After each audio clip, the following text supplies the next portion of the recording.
नमस्कार दोस्तों, आप सबका स्वागत है कहानी राजा चैनल पर, जहां हर कहानी आपके दिल को छू जाती है। अगर आप पहली बार हमारे चैनल पर आए हैं, तो सब्सक्राइब करना बिल्कुल न भूलें, ताकि हर नई और अनोखी कहानी आप तक सबसे पहले पहुंचे।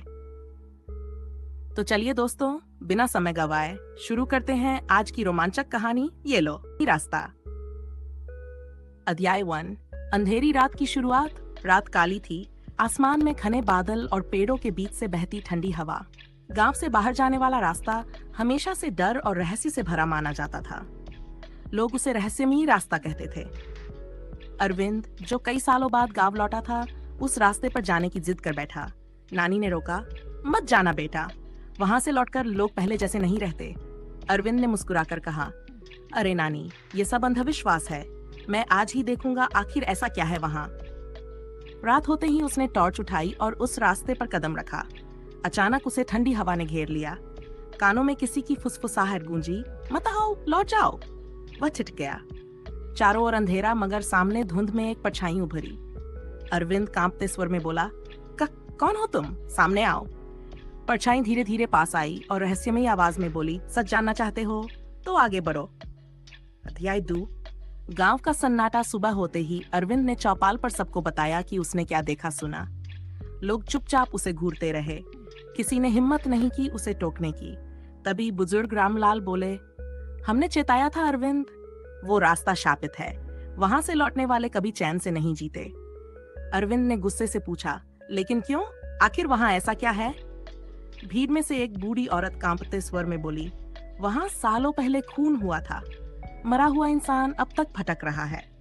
अरविंद के मन में डर और जिज्ञासा दोनों बढ़ गए। उसने मन ही मन कहा, अब इस रहस्य को उजागर करना ही होगा। अध्याय 3। धुंध का जाल। रात को अरविंद फिर उसी रास्ते पर गया। टॉर्च जल रही थी, मगर धुंध इतनी घनी थी कि सामने 2 कदम तक साफ नहीं दिखता था। अचानक पीछे से उसने टॉर्च घुमाई। कुछ नहीं। कौन है? सामने आओ।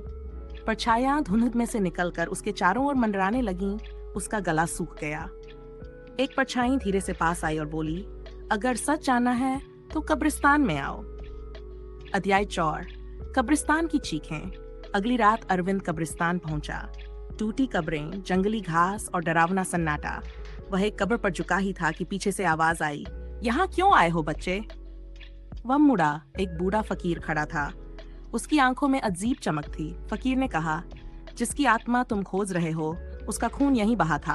उसकी आत्मा चैन से नहीं है। अरविंद कांप गया। किसने मारा उसे? उसने पूछा। फकीर ने रहस्यमयी मुस्कान के साथ कहा, सच जानना है तो उस छिपे हुए कुएं तक जाओ। छिपा हुआ कुआं जंगलों में भटकते हुए आखिरकार अरविंद को एक टूटा फूटा कुआं मिला। उसके चारों ओर अजीब निशान थे। उसने अंदर झांका, पानी नहीं, सिर्फ अंधेरा। अचानक आवाज आई, बचाओ, मुझे न्याय चाहिए। अरविंद कांप गया। कौन हो तुम? अंधेरे से एक चेहरा उभरा। मैं सुरेश हूँ। मेरे दोस्तों ने धोखा देकर मुझे यहाँ मारा और लाश फेंक दी। अरविंद हैरान, दोस्त? क्यों? सुरेश चीख उठा, क्योंकि मैंने उनका राज जान लिया था। अध्याय 6।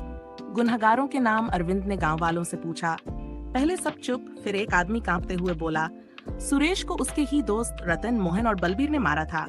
अरविंद गुस्से से तिलमिला गया, तो वही हत्यारे हैं। अब इन्हें सजा दिलानी ही होगी। गांव वालों ने सिर झुका लिया। सब डरते थे, मगर अरविंद ने मन ही मन कसम खाई, अब पीछे नहीं हटूंगा। धमकी और डर। रतन से सामना हुआ।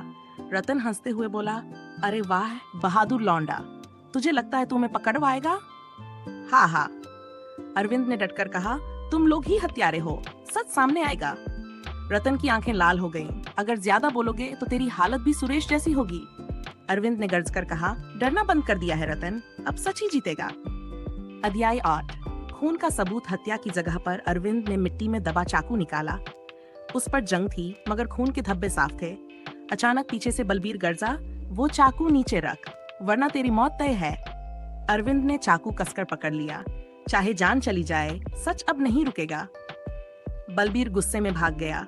अरविंद ने हथियार छिपाकर सुरक्षित रखा। अरविंद ने मीरा नाम की पत्रकार को सबूत दिखाए।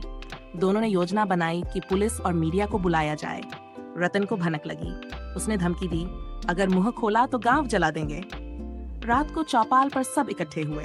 अरविंद ने चाकू और रिकॉर्डिंग सबके सामने रख दी। देखो, यही है सबूत। गांव में सन्नाटा। रतन, मोहन और बलबीर के चेहरे उतर गए। अध्याय दैव, रहस्य का अंत। पुलिस पहुंची। रिकॉर्डिंग चलाई गई जिसमें बलबीर की आवाज थी, हाँ, हमने ही सुरेश को मारा था। गांव वाले चीख उठे, गुनहगारों को सजा दो। पुलिस ने तीनों को गिरफ्तार कर लिया। तभी कुएं से आती चीख अचानक थम गई। धुंध हटने लगी और रास्ते पर शांति उतर आई। फकीर बोला, अब आत्मा को न्याय मिल गया। रहस्यमयी रास्ता अब शापित नहीं, पवित्र हो गया है। अरविंद ने आसमान की ओर देखा और आंसू भरी आंखों से कहा, सुरेश, अब चैन से सो जाओ, सच जीत गया। कहानी समाप्त। क्या आप चाहेंगे कि मैं